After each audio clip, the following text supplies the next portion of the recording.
Halo, selamat datang di kelas seni budaya SMA Stella Dwi 2 Yogyakarta bersama dengan saya Oktavina Krisnarami. So, kalian sudah bisa manggil saya Bu Vina. Masih ingat kan ya? Oke. Di semester genap kali ini kita akan belajar tentang seni musik.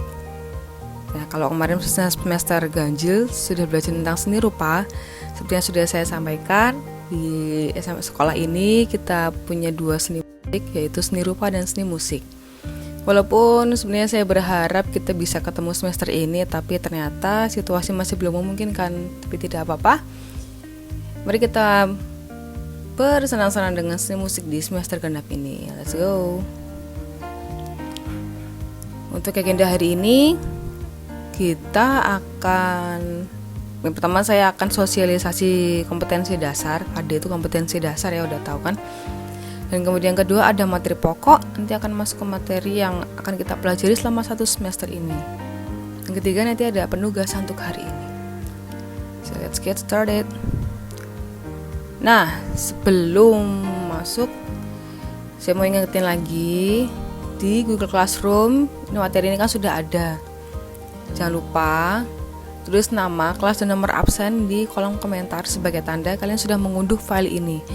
Just so make sure that you have read it, you have opened the Google Classroom, dan bahwa kalian sudah siap untuk belajar ya. Tolong jangan disepelekan. Kemudian yang kedua adalah jangan lupa kumpulkan tugas maksimal pukul 22 waktu Indonesia Barat. Jadi untuk teman-teman yang masih ada di luar Jogja, patokannya adalah WIB. Kalau ada yang punya kendala jaringan dalam pengumpulan tugas, segera hubungi Bu Vina di nomor WhatsApp ada di buku pedoman, atau tanya ketua kelas kalian atau wali kelas, mereka pasti sudah punya. Next, jadi kompetensi dasar dari pelajaran seni musik di semester ini ada 4, sama seperti kemarin ya, ada 4. Yang pertama ini di KD 3.1 dan 4.1, kalian bisa baca sendiri. 3.2 dan 4.2, 3.3, 4.3, 3.4, 4.4. Buat kalian yang masih bingung, mungkin harusnya kemarin semester 1 udah paham sih kompetensi dasar ini tentang apa. Kalau yang kompetensi dasar 3 itu tentang pengetahuan, yang 4 ini artinya tentang keterampilan. Jadi nanti yang teori, segala macam teori, ya pengetahuan, tentang pengertian dan lain-lain itu masuk di kompetensi dasar yang ketiga. Itu ya, jadi ada 4, silahkan dicermati sendiri. Kalau dilihat dari keempatnya ini, kira-kira materi umumnya tentang apa coba? Ya, tentang musik tradisional. Oke, lanjut. Nah kan, jadi tentang musik tradisional. Nah, di awal semester ini kita akan belajar tentang KD 3.1 terlebih dahulu. Harapannya sih nanti kalau kalian lihat di yang sebelumnya tadi, pasangannya adalah memainkan alat musik tradisional. Hopefully we can meet really soon. Jadi kita bisa main gamelan di sekolah dan juga bisa main kolintang, ada angklung juga. It will be so much fun kalau kita bisa ketemu langsung ya. Kalau kita benar-benar pengen sekolah ketemu segera aja, ayo kita patuhi setiap protokol kesehatan yang ada ya. So, memahami jenis dan fungsi alat musik tradisional. Sebelum masuk ke mengerucut lagi tentang musik tradisional dulu deh. Apa sih yang kalian tahu ketika dengar musik tradisional gitu? Coba mulai dibayang-bayangkan dulu, apakah mulai ingat judul lagu atau mulai ingat asal daerah atau ingat apa? Nah, saya merangkumkan menjadi ada beberapa ini. Coba kita cek sama-sama ya. Yang pertama ada pengertian. Pengertian dari musik tradisional itu kayaknya kalian udah dapat juga sih ini di SMP, jadi saya hanya review aja. So, musik tradisional adalah musik yang tumbuh dan berkembang di suatu daerah tertentu dan memiliki ciri khas. Tentunya di daerah tertentu yang ada di Indonesia ya. karena kita kan lagi bahas tentang musik tradisional khususnya di Indonesia gitu. Jadi musik ini adalah musik yang tumbuh di suatu daerah tertentu, misalnya di Yogyakarta, seperti yang sekolah kalian sekarang kan ada di Yogyakarta. Jadi musik yang tumbuh dan berkembang di Yogyakarta dan memiliki ciri khas tertentu, tentunya ciri khas yang ada di daerah tersebut.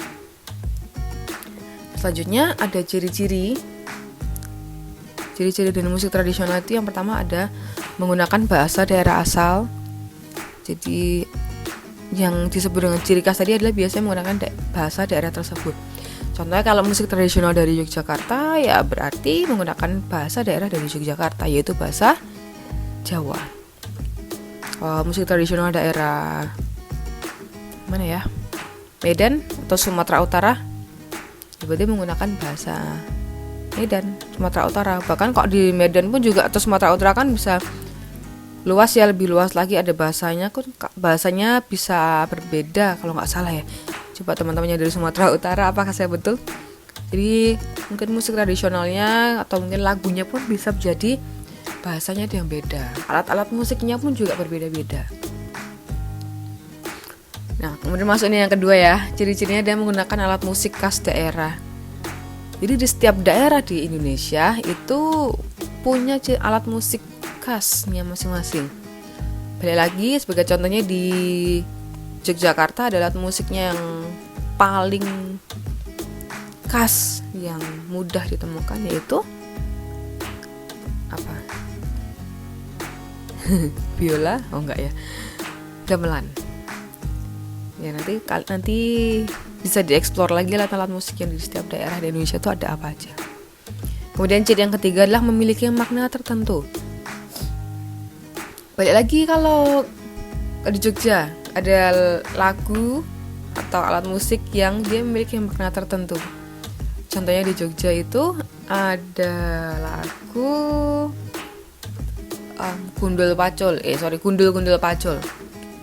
Kalau diperhatikan liriknya itu sebenarnya lagu maknanya ada sebuah nasihat bahwa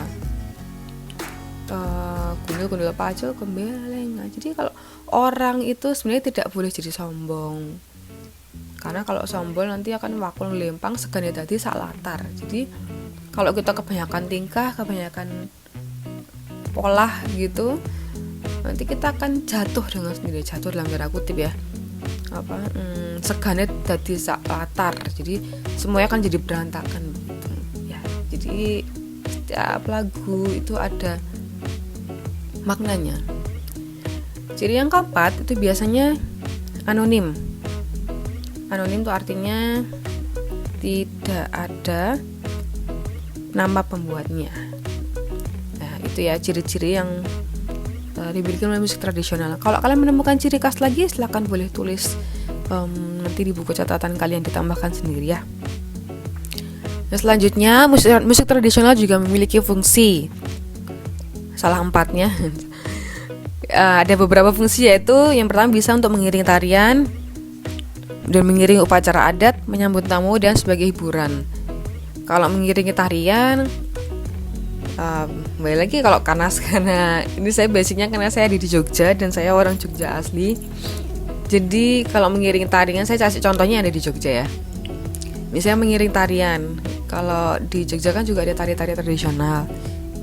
Itu juga ada lagunya, gending itu lagu-lagu khusus, misalnya untuk tarian peksan apa gitu, nanti lagunya juga khusus. Jadi lagu-lagu tradisional misalnya ketika gamelannya iringannya juga khusus sesuai dengan jenis tarian yang akan dibawakan. Kalau untuk mengiring upacara adat, misalnya kalau acara adat pernikahan itu biasanya orang sudah familiar dengan lagu atau gending namanya Kebo Giro. Kebo itu kerbau, giro itu apa ya? Saya nggak gitu paham sih. Intinya kalau misalnya pernikahan itu biasanya lagunya Kebo Giro judulnya. Itu langgam atau apa atau gending. Ya, pokoknya gitulah. Nanti kalau kalian sudah masuk, kita belajar gamelan, nanti ada yang namanya ladrang, gending, terus apa lagi, satu lagi ya gitu deh. Tapi nanti kita akan belajar yang mudah, itu yang mudah dulu. Terus kalau untuk menyambut tamu, biasanya untuk menyambut tamu kebesaran, tamu kehormatan seperti presiden, gubernur, itu juga ada lagunya khusus. Kemudian sebagai hiburan semata, ini juga biasanya kalau di Jogja, Jawa Tengah begitu ada yang namanya jatilan. Jatilan itu kesenian tradisional yang menggunakan kudanya itu bentuknya dari anyaman bambu gitu. Walaupun sebenarnya itu ada ritualnya sih, tapi biasanya itu untuk hiburan untuk warga-warga masih di desa, untuk acara-acara tertentu, dan itu juga ada iringan musiknya gitu. Nah, itu untuk pengertian ciri-ciri dan fungsi. Nah, kita akan masuk ke yang poin penting dari materi ini tentang musik tradisional, yaitu tentang alat musik. Alat musiknya ini, jadi kita hanya fokus dulu di alat musik tradisional dari daerah-daerah di Indonesia. Yang bisa kita lihat dari alat musik tradisional adalah, ingat ya, ini kan musik tradisional. Jadi kita coba pola pikirnya diganti dulu dengan tradisional. Ya. Ini ranahnya kita sedang ke tradisional. Nih, untuk alat musiknya, klasifikasi bisa berdasarkan yang pertama dari sumber bunyi, kedua dari cara memainkan, ketiga dari fungsinya. Oke, kita lihat satu-satu. Yang pertama, klasifikasi berdasarkan sumber bunyi. Ini juga mengulang dari pelajaran SMP. I don't know if you get it or not. Mungkin ada dari teman-teman yang tidak dapat seni musik di SMP. It's okay. Jadi kita akan belajar sama-sama. Yang pertama adalah sumber bunyi. Klasifikasi alat musik berdasarkan sumber bunyi, yaitu yang disebut dengan idiofon. Idiofon itu alat musik yang sumber bunyinya dari bahan dasar alat itu sendiri. Contohnya ini ada yang namanya saron dan angklung. Angklung kalian sudah familiar ya. Saron itu adalah salah satu rician atau alat musik yang ada di gamelan. Jadi kalau gamelan itu sebenarnya, gamelan itu refers to beberapa alat musik yang ada jadi satu set. Nah, saron itu adalah salah satunya. Nanti kalian lihat gambarnya. Jadi kalau angklung itu kan bunyinya berasal dari alat musik itu sendiri, atau dari bahan dasarnya sendiri. Bahan dasarnya angklung apa? Kayu. Kan mainnya digetarkan gitu. Jadi bahan dasar dari alat itu sendiri. Saron juga. Saron itu terbuat dari kuningan. Jadi dia dipukul, jadi bunyinya dari badan alat itu sendiri. Yang kedua ada kordofon. Kordofon itu alat musik yang sumber bunyinya dari senar yang dipetik atau digesek. Nah, contohnya apa nih? Nah, kalau biasanya, normally kalau saya tanya ke teman-teman, pasti akan ada yang jawab contohnya apa? Biola. Nah, padahal kita kan lagi belajar alat musik tradisional. Nah, biolanya alat musik tradisional, maksudnya yang kayak biola itu namanya rebab. Rebab itu, oke, nanti kita lihat gambarnya ya, sama-sama kita penjelasannya dulu. Rebab itu cara mainnya digesek. Kalau yang sitar itu bentuknya seperti kecapi. Kalau kalian mungkin lebih familiar dengan kecapi, ya, bentuknya seperti kecapi. Jadi dia mainnya dipetik. Jadi kalau kalian menemukan alat musik lain dari daerah lain yang bisa dipetik atau digesek, silakan dituliskan. Yang ketiga ada namanya membranofon atau membranofon. Itu alat musik yang sumber bunyinya dari membran atau kulit yang dibentangkan. Contohnya ada kendang, ada tifa. Tifa itu alat musik dari Papua. Dia juga mainnya kan dari membran yang dibentangkan di kayu, kemudian diikat. Gitu juga dengan kendang, sama sistemnya. Kemudian nanti mainnya dipukul. Jadi sumber bunyinya. Yang terakhir adalah aerofon. Aerofon itu alat musik yang sumber bunyinya dari udara yang dihembuskan. Jadi dari udara ditiupkan biasanya ke bambu atau ke kayu. Ditiupkan ada yang dari logam nggak ya? Mungkin ada, sepertinya ada yang dari logam. Atau ditiupkan ke kerang. Nah, coba alat musik apa yang dari kerang, yang cara mainnya adalah yang sumber bunyi dari udara yang dihembuskan. Nanti ditulis ya. Kalau saya kasih contoh ini, ada yang namanya seruling, kemudian serunai. Seruling ini sebenarnya penyebutan khusus ya, secara umum banyak ya seruling di Jawa ada seruling, nanti di Sumatera juga ada seruling, serulingnya juga namanya khusus. Kalau serunai ini alat musik dari Bengkulu. Caranya juga sama, sumber bunyinya juga sama dari udara yang dihembuskan. Oke, itu jadi kalau klasifikasi alat musik dari sumber bunyinya ada idiofon, kordofon, membranofon, dan aerofon. Sebetulnya ada satu klasifikasi lagi, yaitu elektrofon. Tapi karena kita bicara tentang alat musik tradisional, sepertinya tidak ada alat musik yang dari listrik ya sumber bunyinya. Jadi kita hanya pakai 4 ini saja. Kemudian klasifikasi yang kedua adalah berdasarkan cara memainkan. Nah, kalau cara memainkan ini ada 5. Yang pertama adalah alat musik pukul. Itu alat musik yang cara memainkannya dengan dipukul. Contoh tadi yang saya sudah kasih ada saron. Saron itu dipukul dengan menggunakan pemukulnya itu terbuat dari kayu seperti palu begitu ya, tapi lebih ringan. Kemudian yang kedua ada kendang. Kalau kendang dipukul pakai tangan. Nanti itu contoh aja, masih banyak yang lain alat musik pukul tradisional. Yang kedua ada alat musik petik. Nah, alat musik yang cara memainkannya dipetik. Itu tadi saya udah kasih contoh yang sitar tadi ya, seperti kecapi itu. Ya, nanti ada sejenis kecapi lagi di daerah lain. It's gonna be a job. Kemudian alat musik gesek. Alat musik yang cara memainkannya tentu dengan digesek. Nah, seperti ingin tadi saya bilang biolanya orang Jawa itu namanya rebab. Jadi cara mainnya digesek tapi tidak diletakkan di atas bahu gitu ya. Jadi dia orangnya mainnya duduk bersila, kemudian rebabnya dipegang dengan secara vertikal, lalu digesek. Geseknya dengan pakai tangan kanan secara horizontal. Nah, kalau kalian penasaran gimana sih cara main rebab, boleh buka YouTube. Dilihat-lihat, dipilih-pilih, oh enggak ya. Jadi cara main rebab kayak gitu. Selanjutnya ada alat musik tiup, yaitu alat musik yang cara mainkannya dengan cara ditiup. Contohnya ada seruling, ada serunai. Sudah jelas ya kalau ditiup kayak gimana. Lalu ada alat musik getar. Alat musik getar yang berarti alat musik yang cara mainnya dengan cara digetarkan.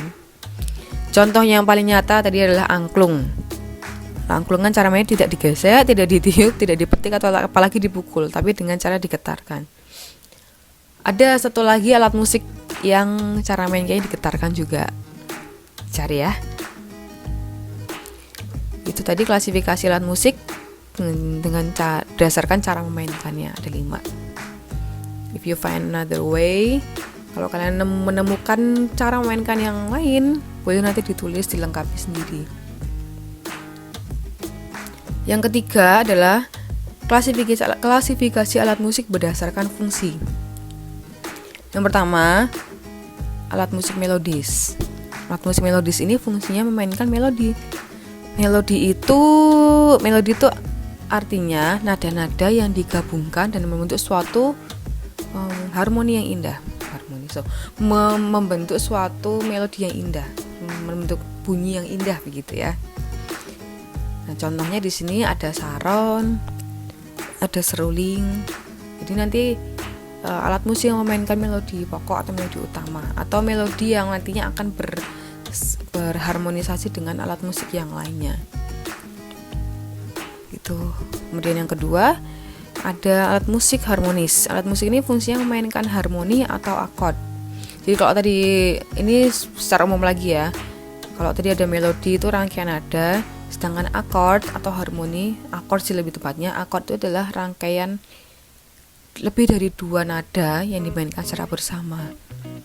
Kalau di alat musik tradisional sih tidak banyak alat musik harmonis yang bisa kelihatan karena kebanyakan itu memainkan melodi. Jadi kebanyakan adalah alat musik melodis. Tapi yang bisa dilihat di sini contohnya ada gender, bukan gender ya, gender. Gender itu juga salah satu rincian yang ada di gamelan. Gender ini dia mainkannya bisa 2 nada atau bahkan 3 nada bersama-sama, sehingga nanti membentuk seperti kalau di alat musik modern, alat itu tuh bunyinya nanti akan fungsinya sama seperti keyboard atau piano. Jadi dia yang mengisi harmoni dari lagu tersebut. Itu kalau untuk gender. Contoh yang lainnya ada kolintang. Kolintang itu kan nanti ada 5 ya. Jadi ada satu kolintang yang fungsinya dia mainkan akord. Enggak satu sih, ada tiga kolintang di dalam satu set itu fungsinya memainkan akord. Tapi ada kolintang juga yang fungsinya nanti memainkan melodi saja dan memainkan bass. Jadi kolintang itu dia termasuk alat musik harmonis dan melodis, bisa dua-duanya. Tuh kalau alat musik harmonis seperti itu. Kemudian yang ketiga ada alat musik ritmis. Alat musik ritmis ini fungsinya memberi ketukan dan memainkan tempo. Tempo itu kalau tempo dalam lagu itu biasanya gini. Tempo itu cepat lambatnya lagu. Misalnya temponya segitu atau 1 2 3 4 1 2 3 4. Jadi tempo itu yang menentukan cepat lambatnya lagu. Itu. Nah, di alat musik tradisional yang biasanya memegang peranan sebagai alat musik ritmis adalah tifa atau kendang. Kalau dalam gamelan nanti kalau kendangnya ini sudah berbunyi, punya bunyi khusus, maksudnya memainkan tempo secara khusus, biasanya itu akan menunjukkan misalnya di dalam dalam drama Jawa gitu, dia akan menunjukkan adegan tertentu. Apa sih kok drama Jawa? Ya pokoknya semacam opera Jawa itu saya jadi lupa namanya. Jadi misalnya tiba-tiba kendangnya tuh ritmisnya makin cepat, temponya makin cepat, kemudian suaranya volumenya makin keras, itu nanti akan menunjukkan suatu adegan tertentu. Biasanya menunjukkan perpindahan adegan atau adegan yang sedang misalnya perang begitu ya. Itu nanti akan lebih rancak lagi. Itu fungsinya alat musik ritmis. So itu tadi kalau klasifikasi alat musik berdasarkan fungsinya, ada alat musik melodis, harmonis, dan ritmis. Nah, ini adalah contoh gambar dari alat-alat musik yang sudah saya sebutkan selama penjelasan tadi. Ada saron, ada sitar, kemudian angklung, rebab, tifa, dan serunai. Nah, nanti kalian bisa lihat lebih lanjut lagi, kalian bisa buka Google, search sendiri, lihat di YouTube cara main kayaknya itu gimana. Nah, kalian bisa buka sendiri ya. Selanjutnya, nah kita ini kan tinggal di Indonesia, bahkan stereo itu kan disebut dengan Indonesia Mini, dan dikenal dengan keberagaman budayanya. Kalau kita tadi sudah ngomongin alat musik tradisional, kira-kira alat musik tradisional di Indonesia itu apa aja ya? Let's see, di Sumatera, di Jawa, Kalimantan, Sulawesi. Di sini ada di Bali, Nusa Tenggara, dan Kepulauan Maluku, dan ada di Papua. Kira-kira alat musiknya apa aja? Nah, itu adalah tugas dari kalian. Find it by yourself ya. Cari 10 alat musik tradisional Indonesia selain yang sudah disebutkan tadi ya. Kemudian berikan klasifikasinya berdasarkan sumber bunyi, cara memainkan, dan fungsinya. Sertakan juga gambar dan asal daerahnya. Contohnya ada ini, tadi angklung, asalnya dari Jawa Barat. Kemudian dia termasuk idiofon, cara memainkan digetarkan, dan termasuk alat musik melodis serta harmonis.